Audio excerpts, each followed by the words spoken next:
It's a proposal some say is unbelievable. Others thought It was a joke. It was funny. but it's a serious suggestion. Florida Senator Audrey Gibson says she wants anyone buying ammunition to take an anger management class. It's introspective and helps look inward in terms of what are things that maybe do trigger anger. It could be a face-to-face session, or the course could be taken for 2 hours online. Cost about $20, and the certificate could be printed at home. It would last 10 years, then require an update. No restriction on the sale of ammunition at all. There's no restriction on any guns at all. But if anyone can get it, some wonder what's the point? I don't understand it. It's laughable. The bill would require a 3-day waiting period for the sale of a gun and ammunition to anyone who didn't take the course.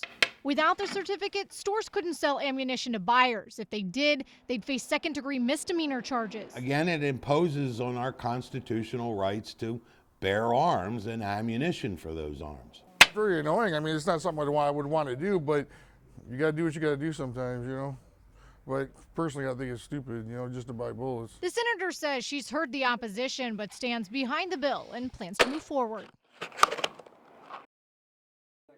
A battery connected to a long wire leading to this. Top it off with smoke, and you have what could pass as a homemade bomb. One dismantled, and we've had one blown up. The lantern-type creations are popping up all over Lee County. Over the past year, they've been called in a handful of times. Those calls, including a school in Lehigh and Fort Myers. The 911 calls reporting a suspicious package. I could see where somebody, especially now after the Boston Marathon, you dropped a backpack. Well, we dropped a little barrel or bucket. You know, I could see where, well, what's that in our neighborhood? Lee County Mosquito Control says don't be alarmed. It's a mosquito trapper. Down into the net, and then I would hang 4 to 6 pounds of dry ice. The dry ice, or smoke as it's been called, along with the light, attracts the mosquitoes. This is how the county tests which areas have high population of the pests. The district says take a good look because more of these will be popping up. Thursday marks a full moon and this year's highest tide. With some wind, we think, and if that happens, it could puddle and cause us to have some mosquitoes hatch off. Calm, cool, collected. Adam Canales is stirring the pot, his demeanor never changing no matter what the situation. He was trying to get me to let him go. I told him he's leaving in a squad car or in a box. The confrontation happening around 5 a.m. on Sunday. Canales says he was standing over Randall Thomas Hicks with a gun. At that point, I put the flashlight in his eye along with the .45 in his forehead. Canales held him in his neighbor's driveway at gunpoint, but what brought them to the confrontation, Canales says, started in his own backyard. His daughter told him someone wearing a mask was trying to break in. She saw his hands were covered in socks as he tried this door, then this one. She says when his attempts failed, he went next door. Canales grabbed a flashlight and his gun. So I walked along the front of the house, walked behind the vehicle. He never saw me coming. He says not until the gun was to Hicks' head.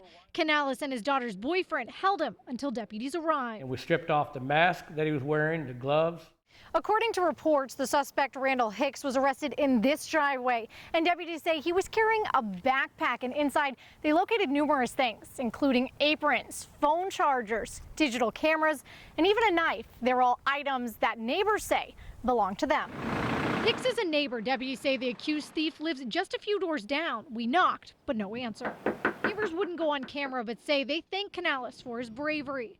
As for the neighborhood hero, he says Hicks should be thankful he never made it inside his house. If he'd have made it into my house, they would have carried him out of here in a box. Hicks was arrested for theft and burglary. In Fort Myers, Christina Lusby, NBC2. Deputies searched Pine Manor Tuesday for 2 ice cream cart robbers. It was here down 6th Avenue on Monday. A man was beaten until he was unconscious, then robbed. The stains on the sidewalk, evidence of the bloody encounter. Diego Mendoza is the victim. He's been selling ice cream in the neighborhood for years. He's very cool. He's very nice with the kids.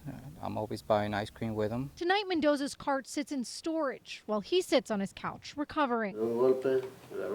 With a neighbor translating, he tells me 2 men motioned for him to come over. He thought they were asking for ice cream. Passed by, they grabbed him from the back and hit him on the head, and he thought he got unconscious. As he lay bruised and bleeding in the driveway, the 2 men who beat him stole $150 from him. A neighbor called 911. It happened before, and he's gone around those routes twice for 2 years already. but this is the second time it's happened. The first. He's taking another chance to come back out and, you know, go back on the route and sell the kids ice cream, you know, and it's pretty sad. Selling ice cream was Mendoza's main source of income. Now he's taking a few days to heal and decide if he wants to go back. Right. He is kind of scared, so he might end up looking for another job, but he'll have to stay there for the meanwhile. In Fort Myers, Christina Lusby, NBC2.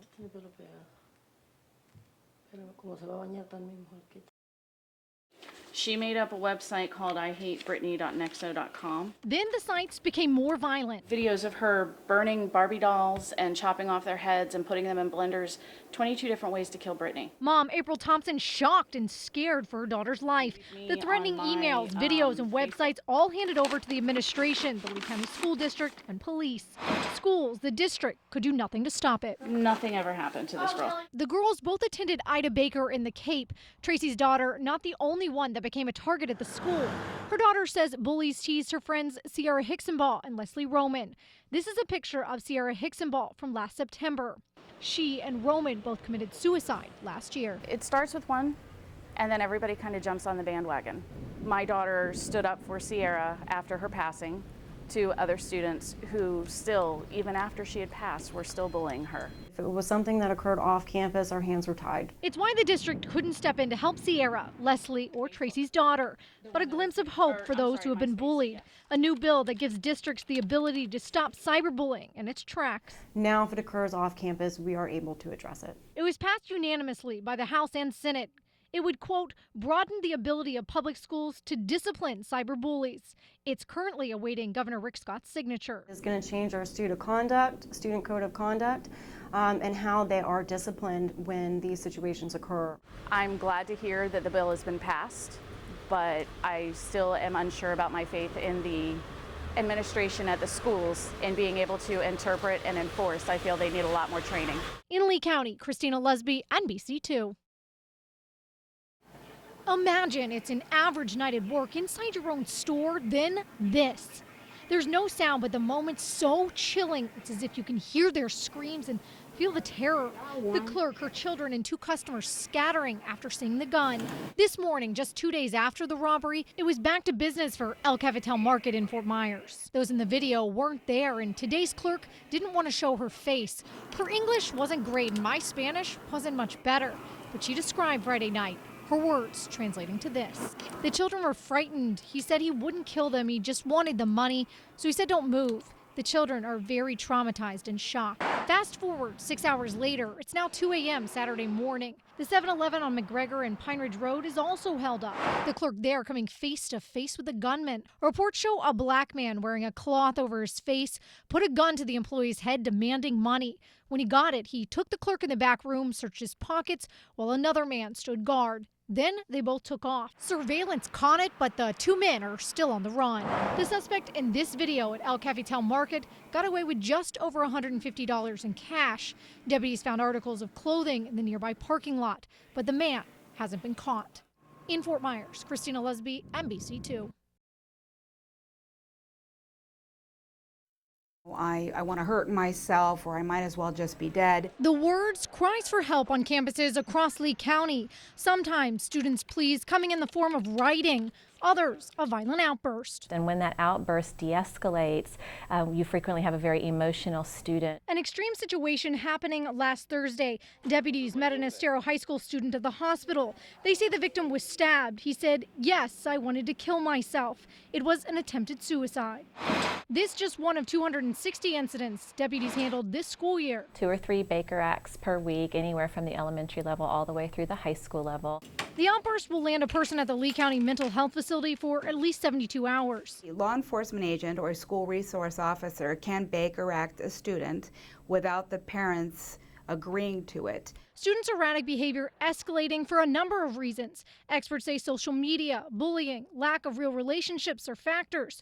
But perhaps the most dangerous is drug use. We have an increase certainly in kids who are doing illicit drugs or taking some prescription drugs that are not necessarily prescribed to them. One in particular that puts kids into a crazed state of psychosis. This is a synthetic type of marijuana.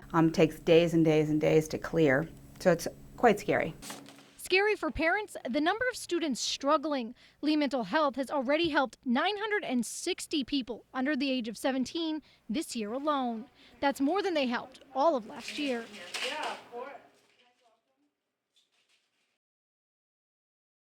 If you are ready to use. It takes you step by step. In an emergency, a shot from an EpiPen can give you time. Time some argue your child needs in an emergency.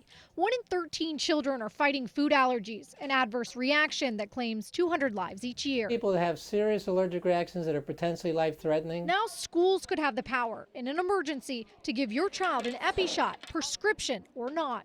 It could work too fast and close up their throat, so I'm okay with that. Under the bill, schools would keep their own supply. Nurses would be trained to know when to give it out. And if a student had an adverse reaction, the bill says the school won't be liable. I don't know if I'd want them to give it to my child. Parents in school districts were wary of the news, but doctors giving prescriptions are writing off the bill as a good thing. Because a lot of parents don't realize how serious these reactions are. And then also if someone has an unknown food allergy and suddenly has a reaction in the school, it's a good thing. Allergists say if a child was pricked with a pin and didn't need it, adverse reactions are very slim. The side effects, an agitated feeling, a fast heartbeat, or nausea. I'm confident that if a child had an allergic reaction, they could get an ambulance here fast enough and get her to the hospital. When seconds count, allergists say many times Benadryl just isn't enough. If the bill passes, each school district would have to come up with its own plan to administer it. I will sign a waiver. This is potentially life-saving. Injection complete. About 5 miles out, 30 feet deep in the Gulf, the hooks dig in. But sharks should already be around. Chum has been laid sitting in the water for about a day. Researchers adding bait the sharks can grab off the hooks. Smell nice today. The boat now filled with the smell of rotting fish, a scent that draws the sharks in. 10 research buoys are set. Then it's time to wait. Not too long, though. The first reel, the crew scores. The black nose. He's measured, tagged, then the researchers draw samples of the blood tissue and a clip of the fin.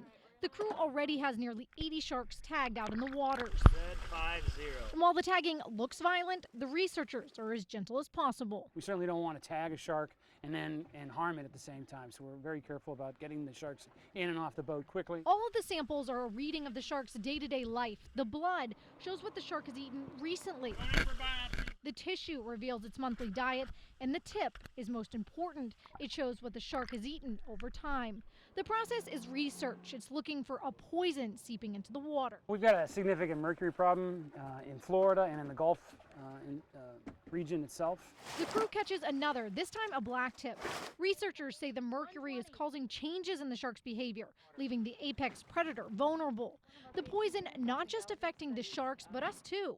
Sharks eat fish, and so do we. Eating too much can cause a toxic buildup in both. People that actually eat fish, quite a bit of fish, 18, 20 meals a week that are fish, a lot of tuna fish, high-end fish. Those are the people that we've actually seen problems manifesting in. They'll start to have problems walking. They tend to have a feeling of like a headache or a hangover. High mercury levels have put 60 fish species on a do not eat list. It protects our health, but sharks eat what's in their path. That's why crews are out watching them. In all, researchers attempted 30 catches, even letting us in on the action. Something jerked it. That's when I let the pros take over. That's a nurse. It's a big nurse too. The species' skin is too thick to tag. No samples were taken.